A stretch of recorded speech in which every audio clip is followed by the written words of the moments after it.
Pertemuan ini kami menemani duduk berzikir dan beramal solehnya Bapak dan Ibu untuk ngejar pahala besar dengan amal sedikit. Nah, ini mungkin sedikit pengakuan saja, karena kan kita dapati sebagian mubalik memilih bahasa yang aneh memahami sholat sunat isyraq. Nah, mungkin loh pahalu ibadah sunat bisa mengajar pahalu ibadah wajib. Masa hanya duduk sebentar kok dapat pahalu haji dan umrah? Kita memahami karena ini amal sunat berarti setidaknya juga dapat pahala haji atau umrah sunnah. Kemudian dalam riwayat hadis yang sahih yang lain ada memang amal sunnah yang bisa ngejar pahala ibadah wajib. Contohnya adalah lafaz tahlil la ilaha illallah wahdahu la syarikalah lahul mulku wa lahul hamdu wa huwa ala kulli syai'in qadir. Di riwayat lain menambah yuhyi wa yumitu wa huwa ala kulli syai'in qadir. Itu dibaca 10 kali itu setara dengan memerdekakan budak. Nah, kita sama mengetahui memerdekakan budak dalam Islam ada yang wajib, ada yang sunnah. Orang pembunuhan tersalah, maka dia wajib kafarat menghapus dosa pembunuhan itu dengan memerdekakan budak, maka di situ wajib. Adapun di keadaan dia tidak kena kafarat, maka memerdekakan budak adalah sunnah. Sehingga di dalam hukum zakat tidak sunnah lagi, bahkan dimasukkan satu dari asnaf 8 adalah memerdekakan budak, yaitu kaum muslimin yang ditangkap oleh orang kafir dijadikan budak, maka memerdekakannya adalah wajib dengan dana zakat. Sehingga masuklah di situ asnaf 8 wa fir riqab, memerdekakan budak. Nah, kalimah thayyibah bertauhid ini 10 kali itu setara dengan memerdekakan budak. Itu kan luar biasa. Bahkan sebagian riwayat setara dengan 4 budak dari Bani Ismail, keturunan Nabi Ismail yang merupakan keluarga besar Nabi Muhammad SAW. Ini Bapak dan Ibu, di situ mudah kita memahami Allah tuh maha pemurah, Allah tuh maha penyayang. Asalai maha doa ke Tuhan, asalai mandake Allah tuh jor-joran ke kita, banyak memberi. Jadi tidak usah kita bingung memahami hadis ini. Yang kita ambil adalah ini motivasi untuk kita serius beramal sedikit tapi pahala besar, supaya apa? Kita bisa mengejar ketertinggalan kita dari segi amal dan waktu dibanding umat-umat terdahulu yang rata-rata umur mereka lebih panjang dibanding kita. Itu mungkin sebuah catatan sebelum kita menyambung bahasan. Bapak dan Ibu, masih dalam pembahasan wara' yang merupakan bagian dari sifat takwa. Kita sudah merinci setidaknya 2 dari 4 di pertemuan lalu. Kita ringkaskan kembali bahwasanya di dalam kajian tasawuf, sifat takwa yang merupakan satu makom, kedudukan yang mulia, itu memiliki maratib atau tingkatan. Maka sifat kita hamba Allah terhadap hal haram ditentukan urutan dari bawah ke atas. Jadi nomor 1 itu dari bawah. Nah, kita dah bahas lalu sifat wara', kehati-hatian pertama seorang hamba adalah wara'ul udul. Wara'nya orang adil, dia menjaga diri dari kefasikan dengan menjauhi hal haram. Ini sudah kita bahas pertemuan terdahulu. Kemudian yang kedua, wara'us sholihin, wara'nya orang-orang soleh, dia tidak hanya menjaga diri dari hal haram, tapi juga meninggalkan hal yang dikeragui.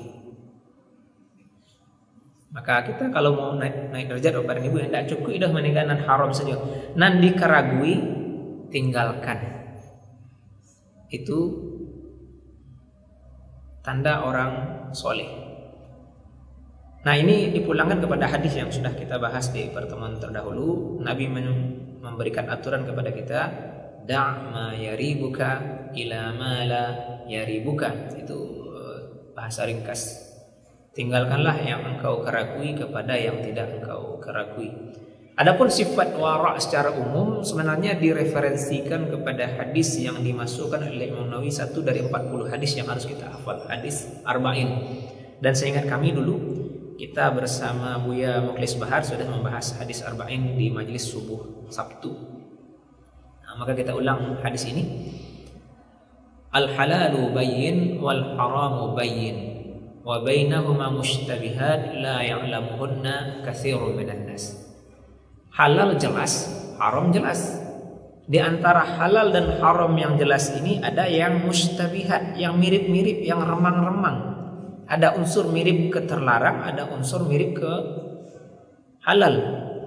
Nah, maka ajaran Nabi yang syubhat ini orang takwa meninggalkannya. Famanittaqas syubhat istabra'a li dinihi wa irdihi. Siapa yang menjaga dirinya tidak terjerumus dalam hal-hal syubhat, dia sudah menjaga agamanya dan juga kehormatan dirinya. Faman waqa'a fi syubhat waqa'a fil haram. Siapa yang jatuh ke wilayah syubhat remang-remang yang mirip-mirip ini, dia jatuh ke haram. Karra'i yar'a haulal hima yushiku ayyarta'a fihi. Seperti seorang pengembala yang berani mengembalakan gembalaannya di pinggir di tepi wilayah larangan. Itu sangat dekat kemungkinannya gembalaannya, dombanya, kambingnya, sapinya akan berani masuk wilayah larangan. Karena apa? Ladake. Jadi prinsip syubhat karena dia di pinggir wilayah larangan, kalau kita ada di sini, kemungkinan terjerumus ke titik larangan itu besar. Maka orang takwa menjauhi pinggir-pinggir yang remang-remang ini, yang syubhat ini, dia menjauh. Nah, ini juga mungkin kita mengulang bahasa guru kita Dr. Taufiqul Azhar almarhum waktu beliau ngaji dulu di sini, ada acara Tahib Ramadan kalau tidak salah. Beliau merinci dalil yang dipakai oleh Muhammadiyah membuat imsakiyah berhenti makan minum 10 menit sebelum terbit fajar masuknya waktu subuh dari hadis ini. Karena apa? Makan minum di terbit fajar itu haram, batal puasa gitu. Nah, dake aja itu remang-remang, syubhat. Orang takwa, orang syubhat menjauhi remang-remang. Maka jauh dari titik fajar atau diambil angka tadi 10 menit, orang takwa sudah berhenti karena takut terjerumus ke syubhat. Ini dalil yang beliau pakai waktu itu. Adapun kami waktu itu cenderung kepada pendapat yang lapang karena dari riwayat hadis penjelasan sambungan di masalah ini ada, yaitu penegasan Nabi soal azan Abdullah bin Ummi Maktum dan Bilal bin Rabah. La yamna'anna ahadakum min sahurihi adanu Bilal. Jangan menghalangi seorang pun di antara kamu dari sahurnya karena mendengar azan Bilal. Fa innahu yu'adzin billail, karena Bilal itu azan masih malam hari, walakin bi adani ibni Ummi Maktum. Tapi berhentilah makan minum dengan azannya Abdullah bin Maktum karena itu sudah fajar shadiq masuknya waktu subuh. Nah, itu menunjukkan begitu lapangnya kita sah mengakhirkan sahur sampai azan kedua Abdullah bin Ummi Maktum berkumandang. Maka dulu kami cenderung dengan pendapat itu. Nah, hari ini permasalahan kita timbul baru. Apa itu?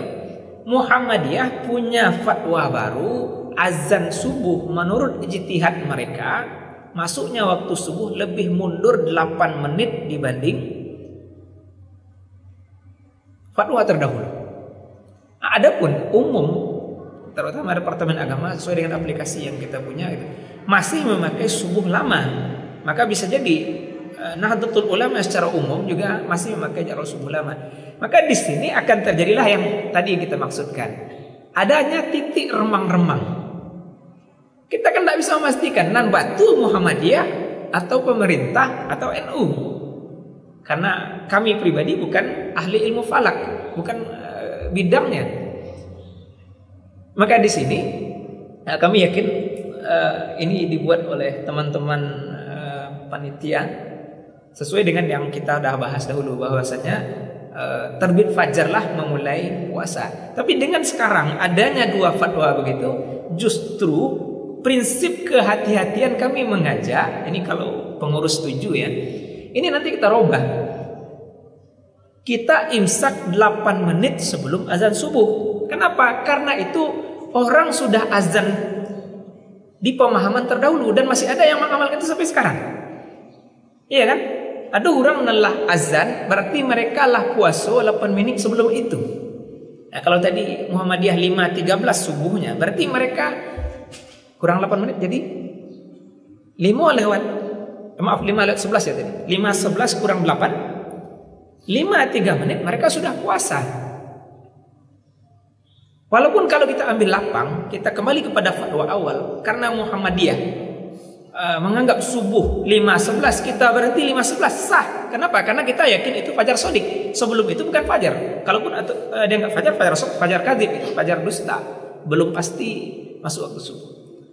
Tetapi kalau kita masukkan kepada pembahasan wara, kehati-hatian karena sudah meragukan, maka lebih aman kita di 5:03 menit, 8 menit dari jadwal baru Muhammadiyah itu, yaitu jadwal lama, kita sudah berhenti karena dia remang-remang. Jadi Bapak dan Ibu, memulai puasa butuh kehati-hatian. Mengakhiri puasa juga butuh kehati-hatian, terutama Idul Fitri. Sehingga kita lihat fatwa Imam Syafi'i rahimahullah, beliau menerima ru'yah, penglihatan satu orang yang adil untuk memulai puasa Ramadan. Kenapa? Hati-hati. Kalau memang pencalian ru'yah orang kau batu, berarti kan lajaleh awal bulan baru itu, walaupun lain tak nampak itu, maka mulai hati-hati. Karena seandainya itu belum Ramadan, kita dah puasa dengan ru'yah satu orang gitu.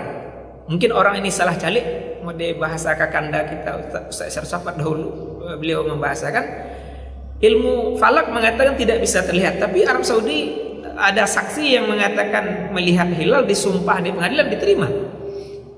Bisa jadi itu mungkin yang dia lihat itu planet Merkurius, nampak seperti bulan.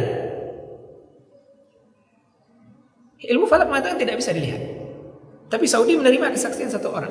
Nah, kalau kita kembali memulai lebih awal itu pasti lebih aman. Kenapa?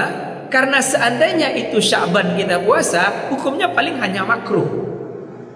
Tapi seandainya itu satu Ramadan, kemudian kita baru puasa, besoknya berarti kita berbuka di hari, kita makan di waktu wajib nahan. Itu kan lebih berbahaya. Maka hati-hati memulai, maka memulai lebih awal lebih baik.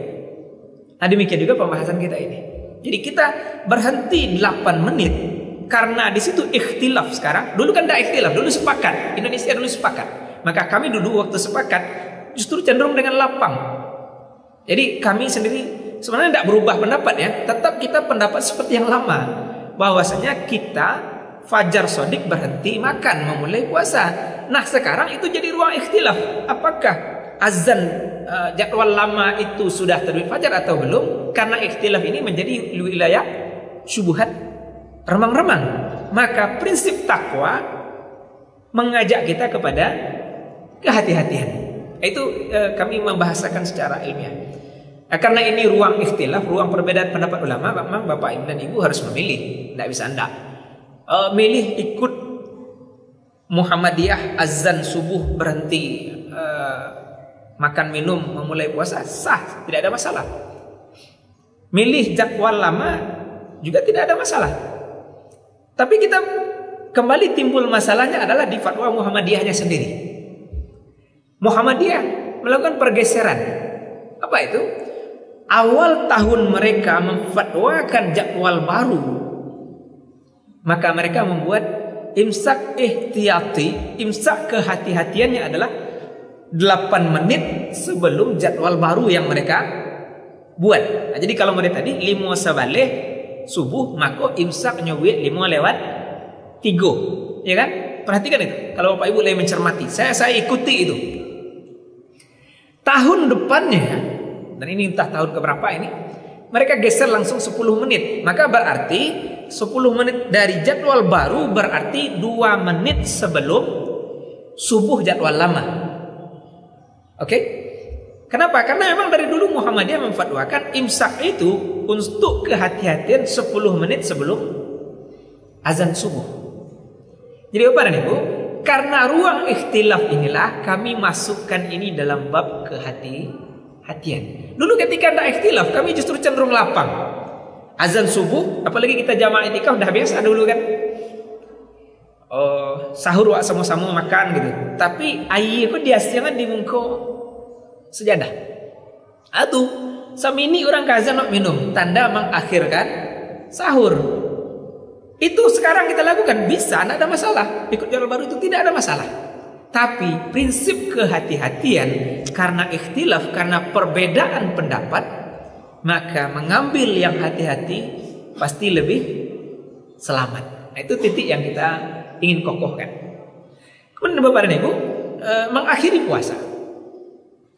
Prinsip kehati-hatian yang diajarkan oleh Imam Syafi'i, kalau memulai puasa ru'yah, hilal nampak ada seorang orang diterima untuk memulai puasa Ramadan, tapi untuk mengakhiri Ramadan dengan Idul Fitri, Imam Syafi'i memakai prinsip kehati-hatian, ndak tarimo doh ru'yah satu orang, harus berdua untuk mempatagok itu.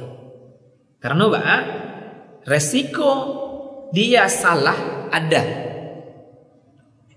Maka kalaulah berdua, ruang salahnya jadi mengecil.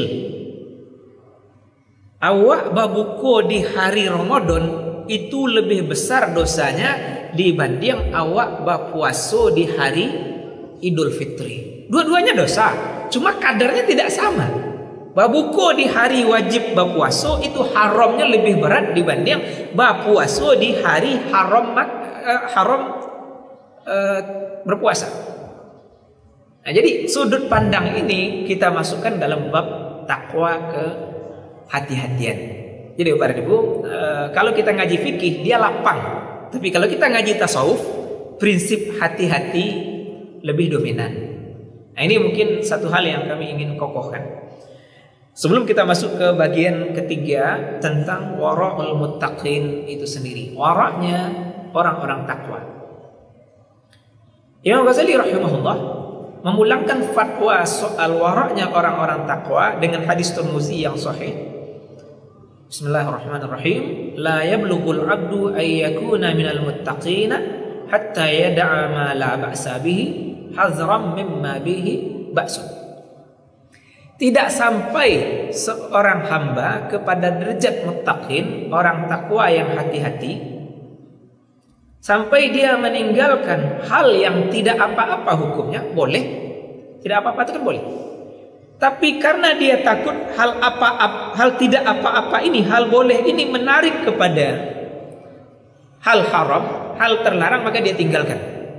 Saya ulang terjemahan hadis. Tidak sampai seorang hamba ke derajat muttaqin, orang takwa, sampai dia meninggalkan sesuatu yang tidak apa-apa. Dia tinggalkan itu karena takut akan terjerumus ke yang apa-apa atau ke dosa.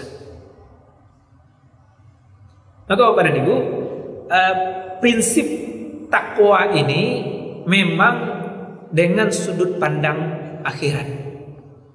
Orang kalau tidak punya sudut pandang akhirat tidak bisa masuk ke derajat ini. Saya menggarisbawahi contoh simpel yang dipakai oleh Imam Ghazali, dan itu di level sangat tinggi. Saya rasa bagi saya itu level sangat tinggi. Beliau ngasih contoh yang klasik tetapi mungkin berlaku sampai zaman sekarang. Adu gitu, orang memancing. Mancing kan boleh. Baiklah kata iya, banyak ikan Allah yang boleh kita ambil bebas. Nah, kalau nan indak takwa, nan beredar di masyarakat kan itu. Ndak ikan di bandar saja pancing dong. Malam hari jo kolam urang bagainya pancing. Ada itu. Saya tertangkap tangan itu waktu saya dulu berkolam. Jadi ambo sengaja setengah 2 balik itu meresuai itu. Center tagak urang di kolam, langsung lari. Jadi ndak di bandar saja pancing di kolam urang bagainya. Nah, Imam Ghazali mengambil contoh yang sangat tinggi ini. Bagaimana itu? Orang takwa mulai memilah dengan tidak memancing di sungai.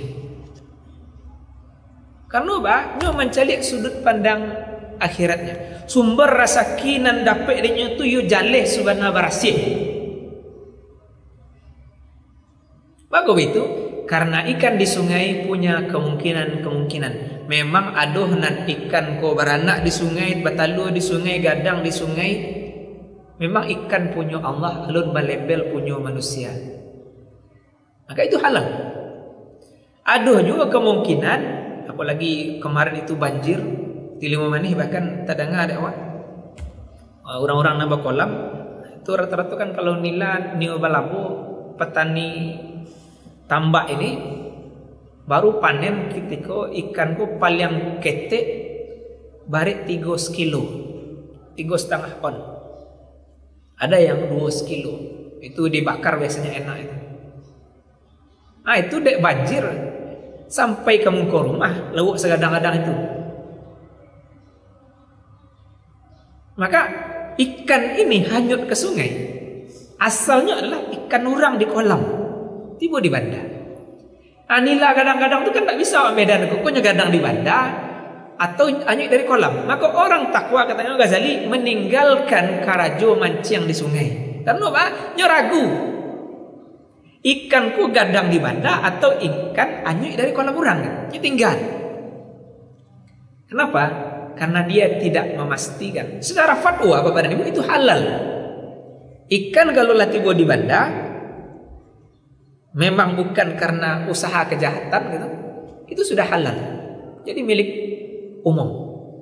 Tapi orang takwa nan boleh ikut ada. Nyo jago jangan sampai itu merusak sumber barasih nan masuk kayaknya.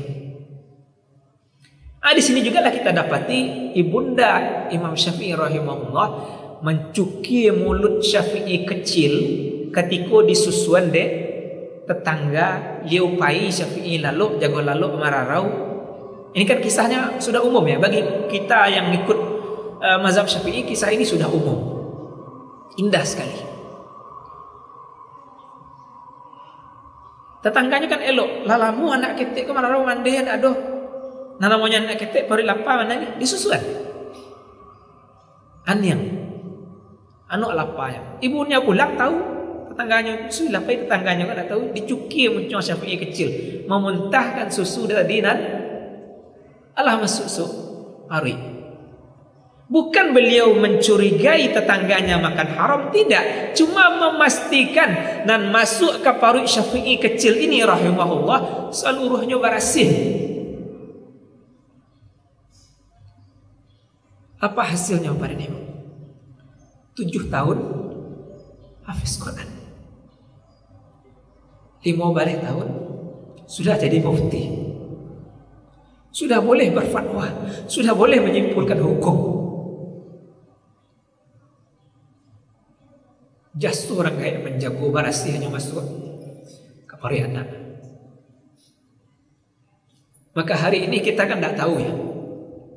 Banyak makanan kita, ciki-ciki segala macam yang kimiawi itu, mereka dapat label halal dari majelis ulama. Kalau sekarang dari Pak Menteri, Pak Yakut, kenakanlah batukan label halal lewat Kementerian Agama. Tapi gaya pedagang sesudah dapat label halal kita kan tidak pasti. Apalagi kalau kita bicara Yahudi. Nah, saya sangat suka mengulang perangai jahit Yahudiku walaupun tetangkoknya cuma sekali. Tapi kemungkinan mereka seperti itu sering kan. Di Malaysia, Yahudi produsen coklat Cadbury, CADBUURY itu. Di Indonesia kan juga ada coklat nih Cadbury punya Yahudi, dan itu wajib boikot, jangan dibeli. Mereka ngurus label halal. Allah dapat label halal, mereka nyampur unsur babi di coklat karena memang pengemulsi itu label yang paling capek itu lemak babi. Kira tak akan disidak oleh ulama Malaysia. Ternyata ulama Malaysia masuk supermarket, ambil sampel, uji laboratorium, ngandung unsur babi, diboikot. Padaku itu kalau sengaja tak sengaja masuk pariwak sama aja kehati-hatian bundanya Imam Syafi'i tadi itu. Itulah mungkin nan awak kadang awak maleh, itulah kadang nan awak susah ngapal Quran. Sadar enggak sadar? Maka memang kita mendorong minimalisirlah belanja hal-hal kimiawi, apalagi yang dari orang-orang kafir, apalagi dari Yahudi. Resiko makan syubhatnya besar. Kan secara fatwa itu halal. Kan label halal, lo percaya aja majelis ulama, percaya aja Kementerian Agama, halal kok. Tapi prinsip kehati-hatian mendorong kita mewaspadai itu.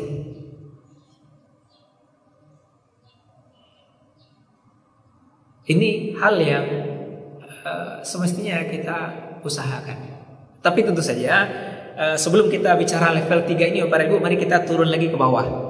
Karena level 3 ini tidak akan terwujud kalau kita level 1 belum sukses. Nalah jalih haramku sebenarnya tinggal. Karena itu yang menjadikan awak dipandang orang elok, orang adil, bukan orang fasik.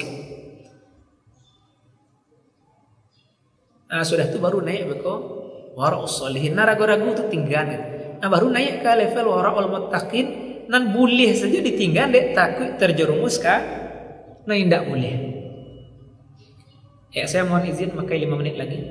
Baru sisanya kita nanti silahkan zikir, baca Quran 10 menit sebelum jatah salat sunat isyraq kita.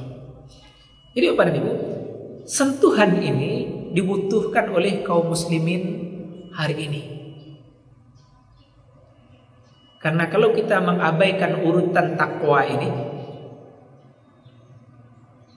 padahal kita sama mengetahui dari ayat, surga itu Allah beri untuk orang takwa, bukan untuk muslim, untuk orang takwa. Itu bahasa ayat jelaskan. Kita terjemahkan ulang. Ali Imran 133 ini, bercepatlah kamu, bersegeralah kamu kepada ampunan dari Tuhanmu dan sorga yang luasnya seluas seluruh langit dan bumi sudah dipersiapkan untuk orang-orang takwa. Saya tidak bahas ya sifat takwa yang terkandung di ayat sudahnya, soal berinfak di waktu lapang dan sempit, soal menahan marah, karena itu butuh makom lanjutan, soal makom pemaaf gitu, soal makom ihsan gitu. Itu butuh rincian yang lebih jauh. Kita bahas makna takwa dari sudut pandang warak saja dulu. Jadi Bapak dan Ibu, kami berharap kajian ini hanya sebuah sentuhan untuk mengana-ngana awak. Karena memang awak kan nyobek dari syaitan pelupo. Jadi kalau ada duduk bersama mereka ingat anak, kita mungkin dilenakan saja oleh syaitan, menganggap dunia aku data tidak masalah saya kan gitu. Karena itu terjadi di sebagian kaum muslimin. Nyanggap tidak masalah saya Yahudi membantai Muslim Palestina itulah puluhan ribu gitu. Nyanggap tidak masalah saja lah model hancur luluhnya Gaza. Data sedunia, nan makan KFC tetap gitu, nan pakai Pepsodent tetap, dunia aku data, idenya lah bahagia gitu, tidak merasa sakit dia dengan penderitaan saudaranya. Kita mengaku mukmin, padahal Allah sudah menegaskan mukmin itu bersaudara. Innamal mu'minuna ikhwah. Kita potong di situ ayat. Hanya memang nan mukmin nan merasa bersaudara, dan di situ nanti ada hukuk ukhuwah, ada hak kewajiban persaudaraan. Itu kalau kita ikuti bahasanya ulama tasawuf, itu jauh lebih dalam lagi. Jadi bab ini Bapak Ibu sangat luas. Maka kami hanya menyentuhkan bagian yang sedikit ini. Baik, terima kasih atas perhatian. Tadi syuruk 6.17 ya. Ada kisaran 2 menit sebelum jatah yang saya minta. Kalau ada yang mau bertanya silahkan. Kalau tidak kita tutup. Kita lanjutkan ruang kita menangkapi zikir supaya memang dapat pahala. Kalau tidak haji, umrah lah ya. Kita ambil bahasa lebih ringan. Umrah sunat kita dapat dengan bertahan beribadah selama ini. Subuh berjamaah, duduk berzikir. Ngaji ini kan dihitung majelis zikir. Tunggu matahari tabi'ah lah, tabi' matahari. Tunggu matahari naik, tinggal beberapa menit lagi kan. Kisaran 10 menit lagi. Maka itu dia pahala setara dengan umrah sunnah. Sesuatu ibadah yang membahagiakan bagi kita-kita yang relatif miskin yang tidak bisa pergi umrah tiap tahun. Kita bisa ngejar pahala itu tiap hari. Maka orang bisa pergi umrah pasti dapatnya lebih besar. Karena umrah itu kan simple. Hanya tawaf di Ka'bah 7 kali, sudah tu sa'i Safa Marwah 7 lo, itu umrah. Artinya Orang pai umrah dapat solat fardu berjamaah 5 waktu saja gitu. Itu berarti dia dapat satu subuh setara dengan 100.000 subuh di masjid ini dan masjid yang lain. Nah itu tidak dapat kita. Yang kita dapat adalah tawaf 7-nya, sa'i 7-nya. Nah 7 itu kan 3,5 putaran ya. Karena Safa ke Marwah dihitung 1, Marwah ke Safa lagi juga 1, nanti berakhir di Marwah lagi. Itu ibadah yang kita raih dengan 1 jaman ini lebih kurang. Baik, kita tutup. Terima kasih Bapak Ibu jamaah semua atas perhatiannya. Semoga majelis ini mengokohkan kita. Banyak kebaikan yang harus kita kejar karena kita tidak tahu belo mau kabeh. Subhanakallahumma bihamdika nasyhadu an la ilaha illa anta nastaghfiruka wa natubu ilaik. Amin ya rabbal alamin. Assalamualaikum warahmatullahi wabarakatuh.